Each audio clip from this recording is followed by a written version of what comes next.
In 1967, deep inside the climate-controlled rooms of the Pentagon, the most powerful military machine on Earth believed it had reduced the war in Vietnam to a solvable math problem. Defense Secretary Robert McNamara and his team of systems analysts fed millions of data points into early mainframe computers, tracking troop counts, bomb tonnage, and supply logistics. On paper, the spreadsheets showed an inevitable victory. The United States possessed overwhelming industrial power, absolute air supremacy, and a defense budget that dwarfed its opponent. Yet, out in the mud and triple canopy jungles, the math was failing.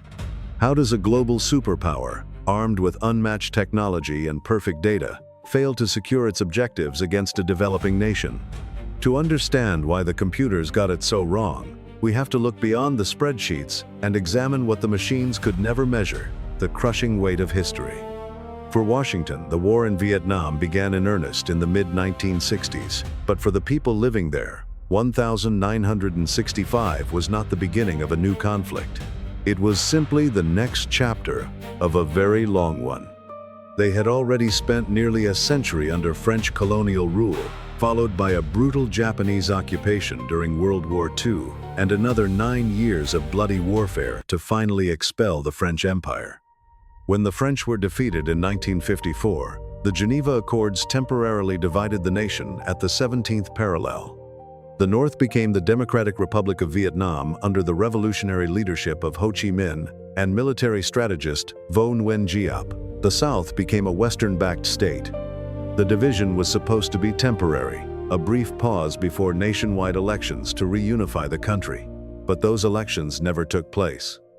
Instead, a homegrown insurgency, the National Liberation Front, or what the West called the Viet Cong, rose up in the South, supported by the North. This setup created a fatal misalignment of perspectives. When policymakers in Washington looked at Vietnam, they saw a global Cold War chessboard. They feared the domino theory, the belief that if South Vietnam fell to communism, the rest of Asia would collapse next. But Hanoi and the Southern guerrillas saw a completely different map. They did not see a proxy battle for global communist expansion.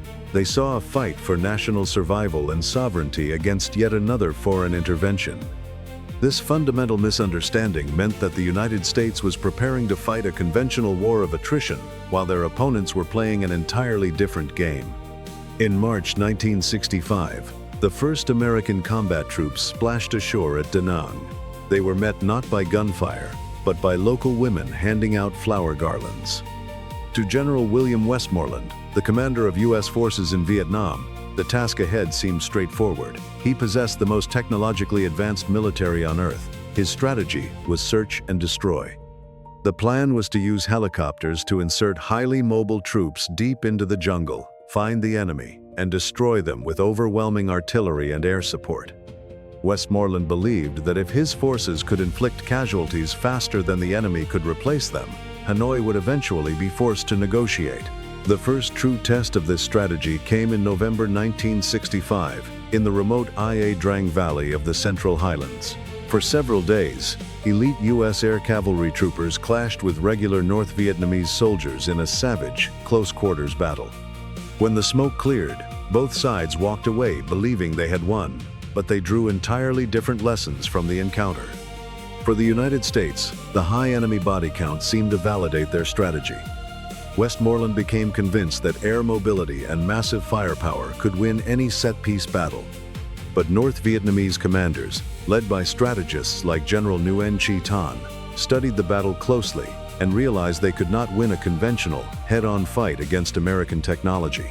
Their solution was a tactical doctrine known as clutching the enemy by the belt. This meant fighting so close to American lines, often just yards away, that U.S. artillery and airstrikes could not be called in without risking the lives of their own troops. By neutralizing America's greatest advantage, the Vietnamese soldiers turned the conflict into a brutal, face-to-face contest where infantry tactics and endurance mattered more than high-tech weapons. To sustain this fight in the South, Hanoi relied on a logistical miracle, the Ho Chi Minh Trail. This was not a single paved highway, but a vast, shifting labyrinth of dirt roads, footpaths, river crossings, and underground storage depots snaking through the rugged mountains and dense jungles of neutral Laos and Cambodia. Hidden beneath a triple canopy of jungle foliage, the trail was virtually invisible from the air.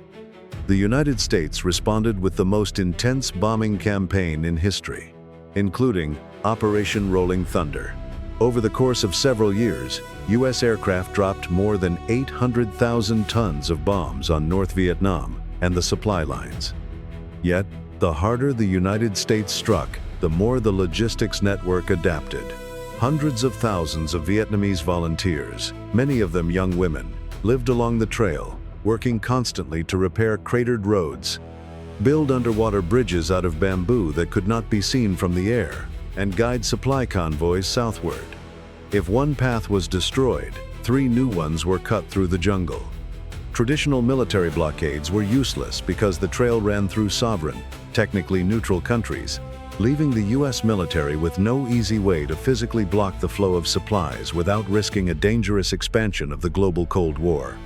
At the same time, American soldiers on the ground faced a unique and exhausting dual threat. They were forced to fight a two-front war against 2 very different enemies simultaneously. On one hand, they faced the irregular local guerrillas of the National Liberation Front, who wore civilian clothes, blended into local villages, laid deadly booby traps, and disappeared into complex underground tunnel systems. On the other hand, they faced the highly disciplined, well-trained regular units of the People's Army of Vietnam, who could strike with conventional force and then retreat across international borders. If U.S. forces concentrated on hunting the elusive guerrillas, they left themselves vulnerable to large-scale attacks by the regular army. If they concentrated on the regular army, the guerrillas bled them from behind. It was a war with no front lines, where every patch of high grass could hold a landmine, and every village could be a hostile stronghold. By 1967, the sheer scale of the conflict had reached staggering proportions. The U.S. military had dropped more bomb tonnage on this small peninsula than had been dropped on all of Europe and Asia during the entirety of World War II. Yet, despite the relentless bombing and the mounting casualties, the flow of northern troops and supplies moving south actually increased. The math that had looked so perfect on the Pentagon's computers was failing. The stage was now set for a massive psychological shock that would shatter the illusion of progress and bring the reality of the war directly into American living rooms. In late January 1968, the people of Vietnam prepared to celebrate Tet, the Lunar New Year. Traditionally, this was the most sacred holiday of the year, a time of family reunions, ancestor worship, and an informal truce. Both sides had historically laid down their weapons for a few days of peace. Many South Vietnamese soldiers had gone home on leave, and the atmosphere in the cities was festive, filled with the sound of firecrackers. But on the 30th of January 1968, the festive sounds were suddenly replaced by the roar of mortar shells and the rattle of automatic gunfire. In a massive, coordinated surprise attack, more than 80,000 North Vietnamese and National Liberation Front troops struck over 100 cities, towns, and military installations across South Vietnam simultaneously. The war, which had spent years flickering in remote mountain valleys and swampy deltas, had suddenly burst into the streets of the major urban centers. From the ancient imperial capital of Hue to the bustling neighborhoods of Saigon, the fight was now happening on the doorsteps of the civilian population. On a purely tactical level, the Tet Offensive was a catastrophic failure for the communist forces. Planners in Hanoi had designed the operation to spark a general uprising among the South Vietnamese people, hoping they would rise up and overthrow the Western-backed government in Saigon. But that popular uprising never happened. Instead, U.S. and South Vietnamese forces, though initially caught off guard, quickly regrouped and utilized their overwhelming firepower to reclaim the lost territory. In the brutal house-to-house combat that followed, particularly during the weeks-long battle to retake the city of Hue, the National Liberation Front suffered devastating losses.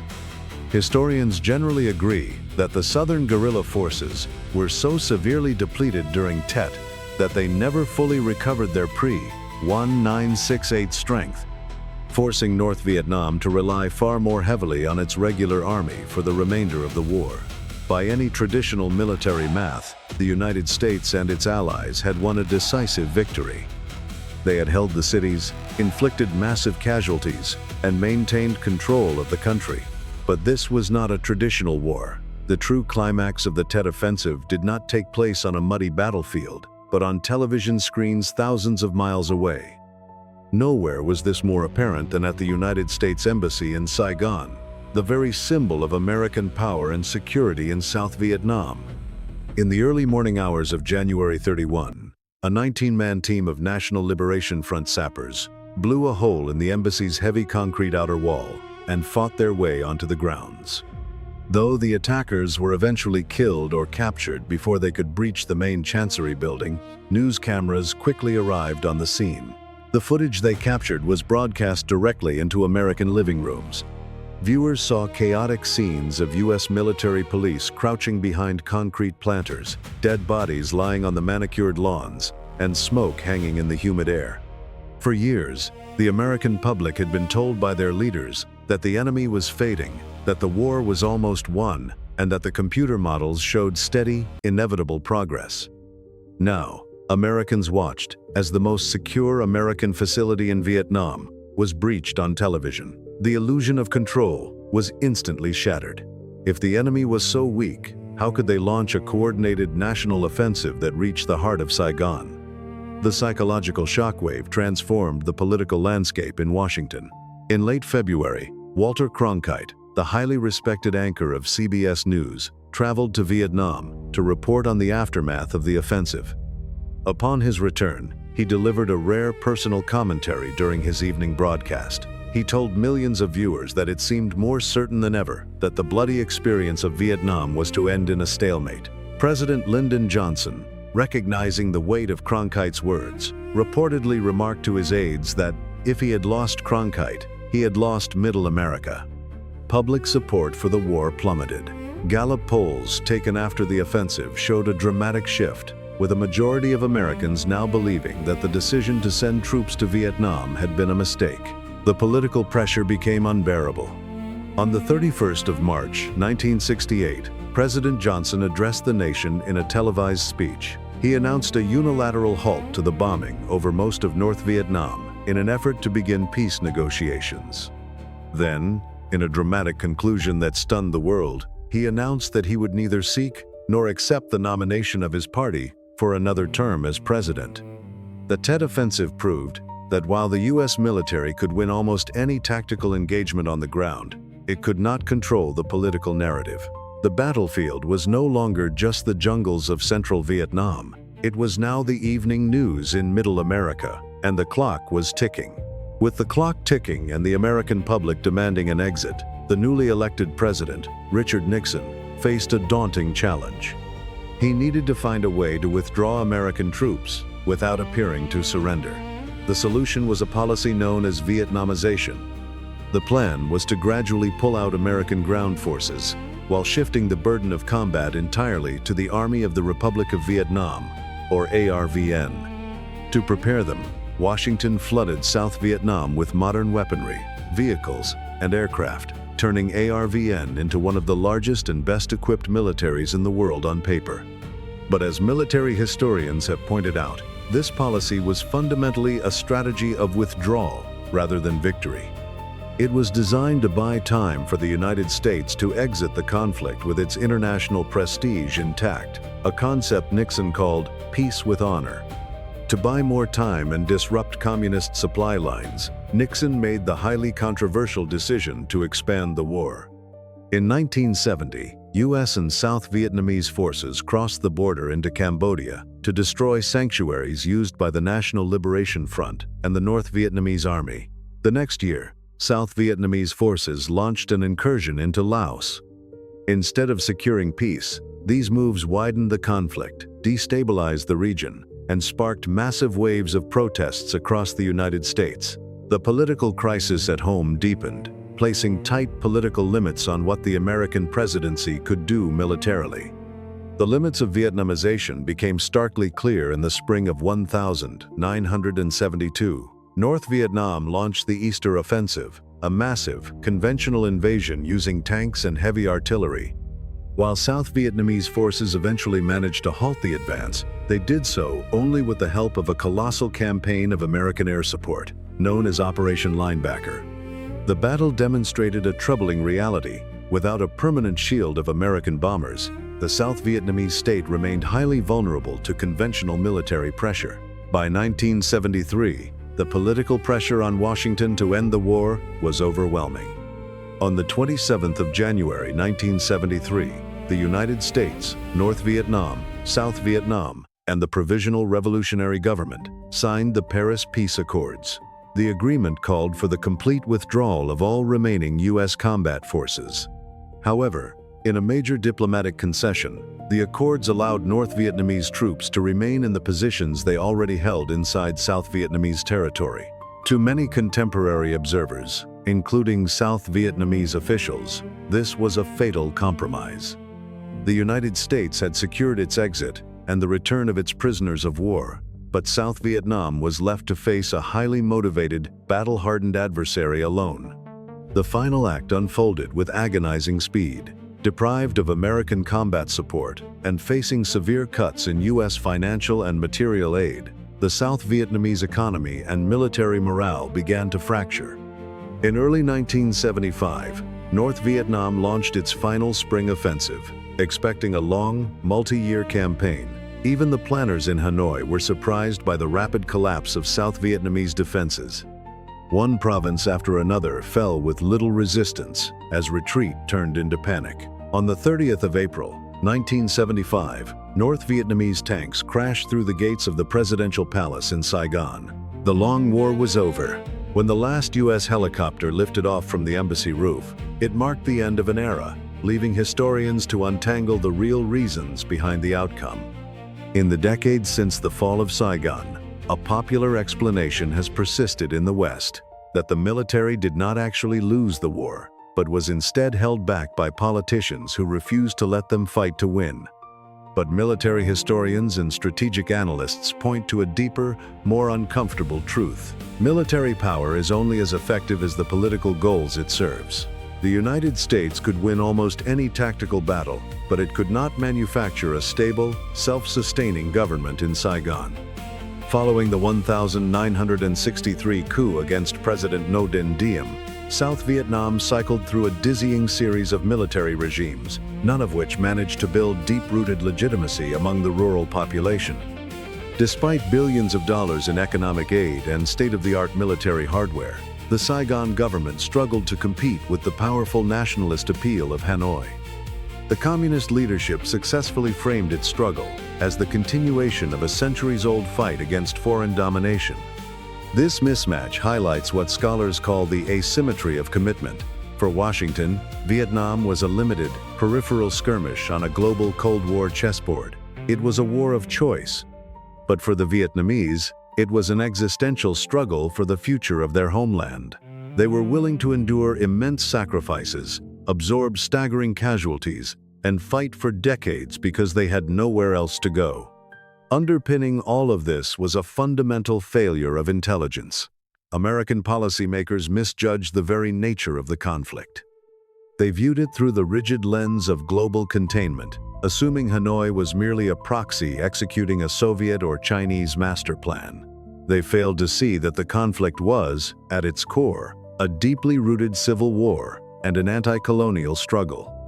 It is a sobering realization. No amount of military technology, bomb tonnage, or computer-generated data can solve a problem that is fundamentally political. Ultimately, the lesson of Vietnam is that wars are not won by spreadsheets, but by the alignment of political legitimacy, national will, and local reality. The shadow of this conflict still stretches over modern military strategy. It birthed the concept of the Vietnam Syndrome, a deeply cautious approach to foreign intervention that reshaped American foreign policy for a generation and forced militaries worldwide to rewrite their doctrines on counterinsurgency. This brings us to a question that military planners and historians still debate in the corridors of power today. Is it truly possible for a modern superpower, with all its technological dominance, to ever win a counterinsurgency campaign against a highly motivated local population fighting on their own soil? Or does the very nature of asymmetric warfare guarantee that time and local legitimacy will always defeat sheer firepower? We want to hear your perspective. Let us know in the comments below how you think the legacy of this conflict continues to shape the global events we see today. If you want to explore more deep dives into the hidden forces and human stories that define global history, subscribe to the channel and share this video with someone who wants to understand the forces that shape our world. Thank you for watching, and we will see you in the next video.